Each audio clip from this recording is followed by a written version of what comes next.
Good evening. I hope you've had a great day today. Welcome to BVJ's Bedtime Stories. I'm Big Voice Jay, and this is a show where we get you ready for a good night's sleep with public domain short stories just for you. Links to all the stories can be found at the show notes at bedtimewithbvj.com. And if you'd like to support the show, there's a Buy Me a Coffee link on every page and post. Tonight's story, Sunshine Sketches of a Little Town, by Stephen Leacock. Chapter 6. The Beacon on the Hill. Mullins said afterward that it was ever so much easier than he thought it would have been. The dean, he said, was so quiet. Of course, if Mr. Drone had started to swear at Mullins or tried to strike him, it would have been much harder. But as it was, he was so quiet that part of the time he hardly seemed to follow what Mullins was saying.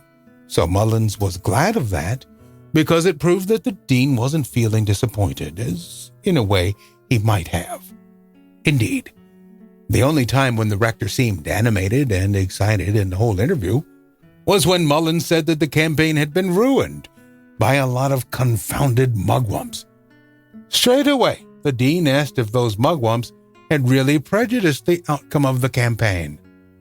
Mullins said there was no doubt of it, and the dean inquired if the presence of mugwumps was fatal in matters of endeavor, and Mullins said that it was. Then the rector asked if even one mugwump was, in the Christian sense, deleterious. Mullins said that one mugwump would kill anything. After that, the dean hardly spoke at all. In fact, the rector presently said that he mustn't detain Mullins too long, and that he had detained him too long already, and that Mullins must be weary from his train journey, and that in cases of extreme weariness, nothing but a sound sleep was of any avail. He himself, unfortunately, would not be able to avail himself of the priceless boon of slumber until he had first retired to his study to write some letters, so that Mullins, who had a certain kind of social quickness of intuition, saw that it was time to leave and went away. It was midnight as he went down the street, and a dark, still night. That can be stated positively because it came out in court afterwards. Mullins swore that it was a dark night. He admitted under examination that there may have been the stars, or at least some of the less important of them, though he had made no attempt, as brought out on cross-examination, to count them. There may have been, too, the electric lights, and Mullins was not willing to deny that it was quite possible that there was more or less moonlight. But that there was no light that night in the form of sunlight, Mullins was absolutely certain. All that, I say, came out in court. But meanwhile, the rector had gone upstairs to his study and had seated himself in front of his table to write his letters. It was here always that he wrote his sermons. From the window of the room you looked through the bare white maple trees to the sweeping outline of the church shadowed against the night sky. And beyond that, though far off, was the new cemetery where the rector walked of a Sunday. I think I told you why. Beyond that again, for the window faced the east, there lay, at no very great distance, the New Jerusalem. There were no better things that a man might look towards from his study window, nor anything that could serve as a better aid to writing. But this night, the dean's letters must have been difficult indeed to write, for he sat beside the table holding his pen and with his head bent upon his other hand, and though he sometimes put a line or two on the paper, for the most part, he sat motionless. The fact is that Dean Drone was not trying to write letters, but only one letter. He was writing a letter of resignation. If you have not done that for 40 years, it is extremely difficult to get the words. So at least the dean found it. First he wrote one set of words, and then he sat and thought and wrote something else. But nothing seemed to suit. The real truth was that Dean Drone, perhaps more than he knew himself, had a fine taste for words and effects, And when you feel that a situation is entirely out of the common, you naturally try, if you have that instinct, to give it the right sort of expression. I believe that at the time when Rupert Drone had taken the medal in Greek over 50 years ago, it was only a twist of fate that had prevented him from becoming a great writer. There was a buried author in him, just as there was a buried financier in Jefferson Thorpe. In fact, there were many people in Mariposa like that, and for all I know, you may yourself have seen such elsewhere. For instance, I am certain that Billy Rawson, the telegraph operator at Mariposa, could easily have invented radium. In the same way, one has only to read the advertisements of Mr. Gingham, the undertaker, to know that there is still in him a poet who could have written on death far more attractive verses than the Thanatopsis of Cullen Bryant, and under a title less likely to offend the public and drive away custom. He has told me this himself. So the dean tried first this and then that, and nothing would seem to suit. First of all, he wrote, "It is now 40 years since I came among you, a youth full of life and hope, and ardent in the work before me." Then he paused, doubtful of the accuracy and clearness of the expression, read it over again and again in deep thought, and then began again. "It is now 40 years since I came among you, a broken and melancholy boy, without life or hope, desiring only to devote to the service of this parish such few years as might remain of an existence blighted before it truly began." And then again the dean stopped. He read what he had written. He frowned. He crossed it through with his pen. This was no way to write, this thin, egotistical strain of complaint. Once more he started. "It is now 40 years since I came among you, a man already tempered and trained, except possibly in mathematics." And then again the rector paused, and his mind drifted away to the memory of the Anglican professor that I spoke of, who had had so little sense of his higher mission as to omit the teaching of logarithms. And the rector mused so long that when he began again, it seemed to him that it was simpler and better to discard the personal note altogether. And he wrote, "There are times, gentlemen, in the life of a parish, when it comes to an epoch which brings it to a moment when it reaches a point." The dean stuck fast again, but refusing this time to be beaten, went resolutely on. "Reaches a point where the circumstances of the moment make the epoch such as to focus the life of the parish in that time." Then the dean saw that he was beaten, and he knew that he not only couldn't manage the parish, but couldn't say so in proper English. And of the two, the last was the bitterer discovery. He raised his head and looked for a moment through the window at the shadow of the church against the night, so outlined that you could almost fancy that the light of the New Jerusalem was behind it.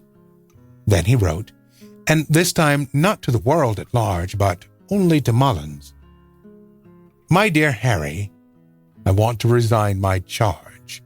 Will you come over and help me?" When the dean at last rose from writing that, I think it was far on in the night. As he rose, he looked again through the window, looked once, and then once more, and so stood with widening eyes, and his face set towards what he saw. What was that? That light in the sky there, eastward? Near or far, he could not say. Was it already the dawn of the New Jerusalem brightening in the east? Or was it, look, in the church itself? What is that? That dull red glow that shines behind the stained glass windows, turning them to crimson, that fork of flame that breaks now from the casement and flashes upward along the wood. And see, that sudden sheet of fire that springs the windows of the church, with a roar of splintered glass, and surges upward into the sky, till the dark night and the bare trees and sleeping street of Mariposa are all illuminated with its glow. Fire! Fire! and the sudden sound of the bell now breaking upon the night. So stood the dean erect, with one hand pressed against the table for support, while the Mariposa fire bell struck out its warning to the sleeping town, stood there, while the street grew loud with the tumult of voices, with the roaring gallop of the fire brigade, with the harsh note of the gong, and over all other sounds, the great seething of the flames that tore their way into the beams and rafters of the pointed church, and flared above it like a torch into the midnight sky. So stood the dean, and as the church broke thus into a very beacon kindled upon a hill, sank forward without a sign, his face against the table, stricken.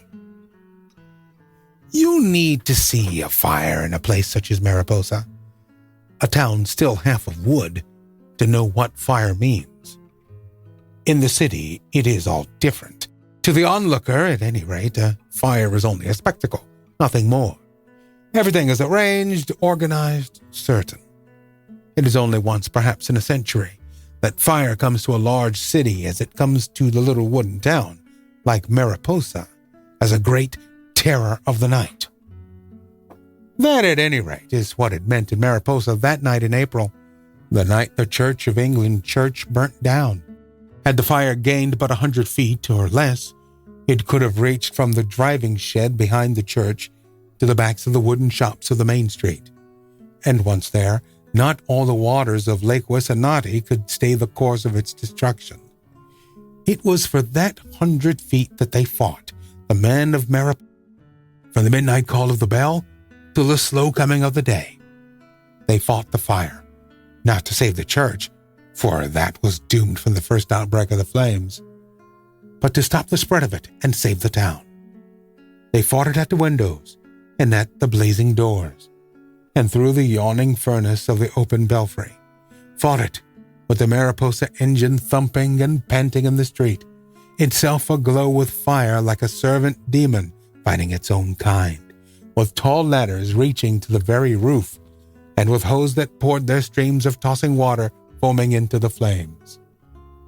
Most of all, they fought to save the wooden driving shed behind the church, from which the fire would leap into the heart of Mariposa. That was where the real fight was, for the life of the town. I wish you could have seen how they turned the hose against the shingles, ripping and tearing them from their places with the force of the driven water. How they mounted on the roof, axe in hand, and cut madly at the rafters to bring the building down, while the black clouds of smoke rolled in volumes about the men as they worked. You could see the fire horses harnessed with logging chains to the uprights of the shed to tear the building from its place. Most of all, I wish you could have seen Mr. Smith, proprietor, as I think you know, of Smith's Hotel, there on the roof with a fireman's helmet on, cutting through the main beam of solid cedar 12 by 12 that held tight still when the rafters and the roof tree were down already. The shed on fire in a dozen places, and the other men driven from the work by the flaming sparks and by the strangle of the smoke. Not so Mr. Smith. See him there as he plants himself firm at the angle of the beams, and with the full impact of his 280 pounds drives his axe into the wood. I tell you, it takes a man from the pine country of the north to handle an axe. Right, left, right. Down it comes, with never a pause or stay, never missing by a fraction of an inch the line of the stroke. At it, Smith! Down with it! Till with a shout from the crowd the beam gapes asunder, and Mr. Smith is on the ground again, roaring his directions to the men and horses as they haul down the shed in a voice that dominates the fire itself. Who made Mr. Smith the head and chief of the Mariposa Fire Brigade that night, I cannot say. I do not know even where he got the huge red helmet that he wore. Nor had I ever heard till the night the church burnt down that Mr. Smith was a member of the fire brigade at all. But it's always that way. Your little narrow-chested men may plan and organize, but when there's something to be done, something real, then it's the man of size and weight that steps to the front every time. Look at Bismarck, and Mr. Gladstone, and President Taft, and Mr. Smith. The same thing in each case. I suppose it was perfectly natural that just as soon as Mr. Smith came on the scene, he put on somebody's helmet and shouted his directions to the men, and bossed the Mariposa Fire Brigade like Bismarck with the German Parliament. The fire had broken out late at night, and they fought it till the day. The flame of it lit up the town and the bare gray maple trees, and you could see in the light of it the broad sheet of the frozen lake, snow-covered still. It kindled such a beacon as it burned that from the other side of the lake, the people on the night express from the north could see it 20 miles away. It lit up such a testimony of flame that Mariposa has never seen the like of it before or since. Then, when the roof crashed in and the tall steeple tottered and fell, so swift a darkness seemed to come that the gray trees and the frozen lake vanished in a moment, as if blotted out of existence. When the morning came, the great church of Mariposa was nothing but a ragged group of walls with a sodden heap of bricks and blackened wood, still hissing here and there beneath the hose with the sullen anger of a conquered fire. Round the ruins of the fire walked the people of Mariposa next morning, and they pointed out where the wreck of the steeple had fallen, and where the bells of the church lay in a molten heap among the bricks. And they talked of the loss that it was, and how many dollars it would take to rebuild the church, and whether it was insured and for how much. And there were at least 14 people who had seen the fire first, and more than that who had given the first alarm, and ever so many who knew how fires of this sort could be prevented.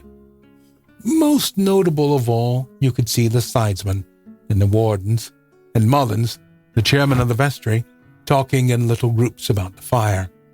Later in the day, there came from the city the insurance men and the fire appraisers, and they too walked about the ruins and talked with the wardens and the vestry men.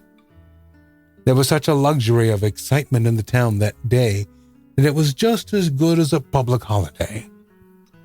But the strangest part of it was the unexpected sequel. I don't know through what error of the dean's figures it happened, through what lack of mathematical training the thing turned out as it did. No doubt the memory of the mathematical professor, heavily to blame for it, but the solid fact is that the Church of England Church of Mariposa turned out to be insured for $100,000. And there were the receipts and the vouchers, all signed and regular, just as they found them in a drawer of the rector's study. There was no doubt about it. The insurance people might protest as they liked. The straight, plain fact was that the church was insured for about twice the whole amount of the cost and the debt and the rector's salary and the boarding school fees of the littlest of the drones all put together. There was a whirlwind campaign for you. Talk of raising money. That was something like, I wonder if the universities and the city institutions that go around trying to raise money by the slow and painful method called a whirlwind campaign that takes perhaps all day to raise $50,000 ever thought of anything so beautifully simple as this.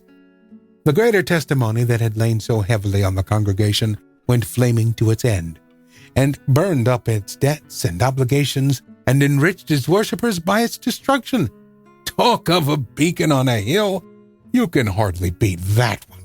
I wish you could have seen how the wardens and the sidesmen and Mullins, the chairman of the vestry, smiled and chuckled at the thought of it. Hadn't they said all along that all it was needed was a little faith and effort? And here it was, just as they said, and they'd been right after all. Protest from the insurance people, legal proceedings to prevent payment? My dear sir, I see you know nothing about the Mariposa court, in spite of the fact that I have already said that it was one of the most precise instruments of British fair play ever established. Why, Judge Pepperley disposed of the case and dismissed the protest of the company in less than 15 minutes. Just what the jurisdiction of Judge Pepperley's court is, I don't know.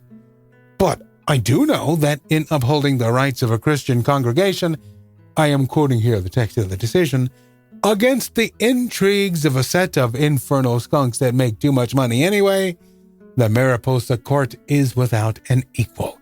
Pepperley even threatened the plaintiffs with the penitentiary, or worse. How the fire started, no one ever knew. There was an odd story that went about to the effect that Mr. Smith and Mr. Gingham's assistant had been seen very late that night carrying an automobile can of kerosene up the street. But that was amply disproved by the proceedings of the court and by the evidence of Mr. Smith himself. He took his dying oath, not his ordinary one as used in the license cases, but his dying one, that he had not carried a can of kerosene up the street, and that anyway it was the rottenest kind of kerosene he had ever seen and no more use than so much molasses. So that point was settled. Dean Drone? Did he get well again? Why, what makes you ask that? You mean, was his head at all affected after the stroke? No, it was not. Absolutely not. It was not affected in the least. Though how anybody who knows him now in Mariposa could have the faintest idea that his mind was in any way impaired by the stroke is more than I can tell. The engaging of Mr. Uttermost, the curate, whom perhaps you have heard preach in the new church, had nothing whatever to do with Dean Drone's head. It was merely a case of the pressure of overwork. It was felt very generally by the wardens that, in these days of specialization, the rector was covering too wide a field, and that if he should abandon some of the lesser duties of his office, he might devote his energies more intently to the infant class. That was all. You may hear him there any afternoon talking to them, if you'll stand under the maple trees and listen through the open windows of the new infant school. And as for audiences, for intelligence, for attention, well, if I want to find listeners who can hear and understand about the great spaces of Lake Huron, let me tell of it. Every time, face to face with the blue eyes of the infant class, fresh from the infinity of spaces greater still. Talk of grown-up people all you like, but for listeners, let me have the infant class with their pinafores and their teddy bears and their feet not even touching the floor, and Mr. Uttermost may preach to his heart's content of the newer forms of doubt revealed by the higher criticism. So you will understand that the dean's mind is, if anything, even keener, and his head even clearer than before. And if you want proof of it, notice him there, beneath the plum blossoms, reading in the Greek. He has told me that he finds that he can read with the greatest ease works in the Greek that seemed difficult before, because his head is so clear now. And sometimes, when his head is very clear, as he sits there reading beneath the plum blossoms, he can hear them singing beyond, and his wife's voice. We are always on the hunt for great stories like these to feature on the show. Send your suggestions to bigvoicej@gmail.com. We've got a YouTube channel full of stories from the show. Go to tiny.cc/BVJ Bedtime. Remember to leave a review on Apple Podcasts. It helps to spread the word that we're putting people to sleep every single night. And if you find value in the show, there's a Buy Me a Coffee link on every post. We have over 360 episodes. Be sure to check them all out at bedtimewithbvj.com. Thank you so much for listening. Good night. Diamond Club hopes you have enjoyed this program.